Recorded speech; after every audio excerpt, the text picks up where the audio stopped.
There might not be a team in the Western Conference more desperate for playoff success than the Minnesota Wild, and it all has to do with one player. After years of just being an also-ran in the Central Division and being bounced early in the Western Conference playoffs, the Minnesota Wild are going to risk losing the best player maybe that their franchise has ever developed in Kirill Kaprizov, unless they can prove to him that this is the team where he can finally have some playoff success. Forget me, for you should forget it. You're living in the past, man. Last year, the Minnesota Wild were honestly just kind of a ho-hum team. They were projected to be a good, not great team in the Western Conference, solidly built on the backs of a few young players like Brock Faber, Matt Boldy, and although he's not exactly a spring chicken, Kirill Kaprizov. After a radioactive hot start to the season by Kaprizov that had many people thinking he could be in contention for a Hart Trophy, he was sidelined for most of the year with an injury, which kind of took the air out of most of the Wild season. The rest of the year was mainly dominated by waiting on updates for Kirill Kaprizov's injury and Marc-Andre Fleury's swan song. With Kaprizov back, there was renewed hope for the Wild until they ran into the Vegas Golden Knights in the first round and were summarily dispatched in 6 games. They put up a fight, made it somewhat competitive, but at the end of the day, the Wild simply didn't have the horses to match Vegas's depth, leading them into an offseason of questions and potential turmoil. Don't turn your back on me. Let's get one thing straight. This is Shooter's tour. I've worked hard my whole life, paid my dues, and now it's Shooter's turn. And that turmoil largely centers on the forwards, not because the Wild don't have a great forward core, they do, but there is problems with one forward in particular, their best forward, Kirill Kaprizov. He just rejected what would be the largest contract in NHL history, 8 years at $16 million per. Now, Kaprizov is an absolute animal out there, and he's worth that money, but the fact that he turned that down means he's either A, holding out for a shorter-term deal, or B, is not coming back to Minnesota because he doesn't think that they can get him far in the playoffs.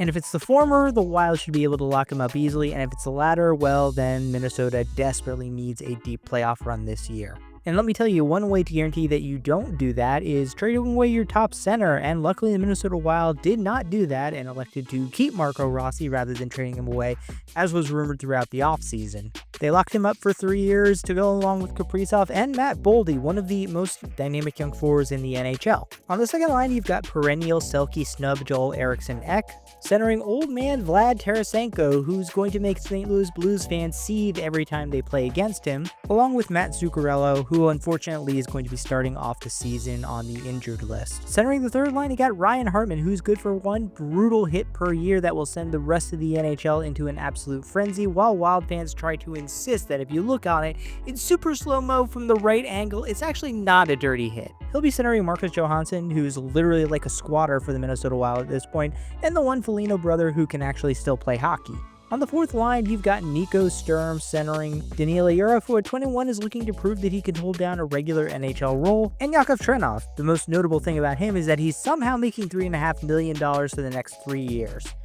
Masterclass by Bill Guerin right there. As far as their young forward prospects, you have Yurov, who's, like I said, getting a look this year, but also Liam Ogren, who's probably going to be taking Zuccarello's position while he's on the IR, as well as Riley Heidt from a couple of years ago. All we hear is about their defense. They can't stop a nosebleed. Now, the Minnesota Wild defense is absolutely loaded with young talent, and that's highlighted by Brock Faber, the greatest squints lookalike in the NHL today. After playing absolutely lights out at Four Nations last year, Faber is looking to continue to ascend up the ranks of the best defenders in the NHL. He'll be paired with Jake Middleton, who's a very fine number 2 option for the Minnesota Wild, and a very steadying presence to balance out Faber. On the second pairing, you've got the wily veteran Jared Spurgeon, who is going to be tasked with mentoring one of the Wild's best young prospects in Zeev Buium. Buium is not just the Wild's best prospect, he's one of the best defensive prospects in the NHL in my opinion. And if you have a defensive core that includes him and Faber in the future, the Wild are going to be scary to play against. The third pairing consists of a couple of very good veteran players in Jonas Brodin, who's going to be starting the season also on the IR, along with the perennially overlooked Zach Bogosian. Taking over for Brodin while he's on the mend is their other good defensive prospect in David Jiricek, although unlike Buium, he comes to the Wild with a few more dings on him because he's gotten bounced around in Columbus, and at 21 years old is already sort of being seen as a bit of a reclamation project. Wait, it's not Goldberg. It's Swash. Here, take it. Thanks.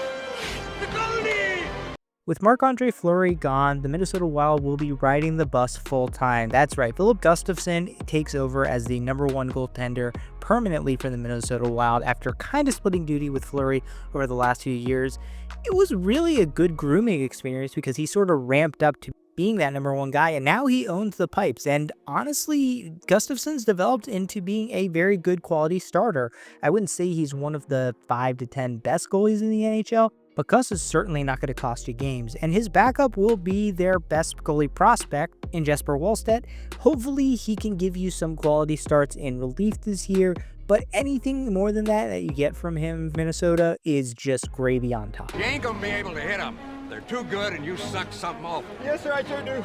After being cast out of New Jersey and Nashville, John Hynes returns behind the bench for the Minnesota Wild his second season with the club. Despite the fact that those fan bases absolutely loathed Hynes with a fiery passion, we can't deny what he did with Minnesota last year was very impressive. Missing Kaprizov for most of the year and missing Eriksson Ek for a large portion of the season, he still managed to get them into the playoffs. Of course, they didn't do anything in the playoffs, but just getting there with the limitations on this team is something to hang your hat on. Did John Hynes learn from and improve on his experiences in New Jersey and Nashville, or did he just get a little bit lucky last year with the Wild? I don't know, we're going to find out. It's only Kirill Kaprizov's future in Minnesota hanging in the balance, Wild. Since you're new here, I'm gonna cut you a break.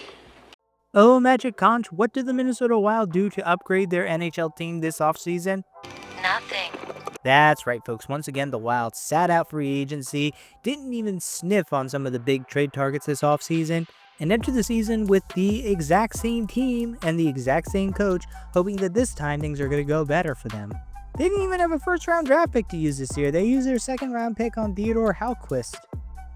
That's a person. Once again, Bill Guerin treating this season with all the importance of one where Kirill Kaprizov cannot bolt to another team and leave your franchise in a state of absolute shit. Pretty good. Pretty damn good, lads! I know I've been talking up Kirill Kaprizov, but I gotta admit, Matt Boldy has been really, really good. He put up 73 points last year. He's one of the best dynamic young forwards in the NHL, and he's only 23. There's still a lot of room for him to continue to develop and grow. I'll give you a winter prediction. It's gonna be cold, it's gonna be gray, and it's gonna last you for the rest of your life. So you're telling me that the Wild did nothing to upgrade their team, still have a very questionable coach, their goaltending's gotten a little bit weaker just because they have an unknown backup, and they have injury concerns going into the season. Color me shocked if I don't think that the Minnesota Wild are going to be a Stanley Cup contender this year. I think they'll make the playoffs. They have too much talent not to, even though they're in an absolutely loaded division, but they're going to get their heads beat in the first round again, probably by one of the teams in their division like the Jets, Avalanche, or Stars, or a very good team in the Pacific as a wild card like they did last year. And if that's how the season ends for the Wild, how do you realistically convince Kaprizov to stay here and continue to run into a brick wall doing this again? I know that there's a lot of young, promising players on this team and in this system, especially with Buium coming up, and maybe you can convince him to come back on a short-term deal, but is he really going to be swayed by wishes and hopes? We're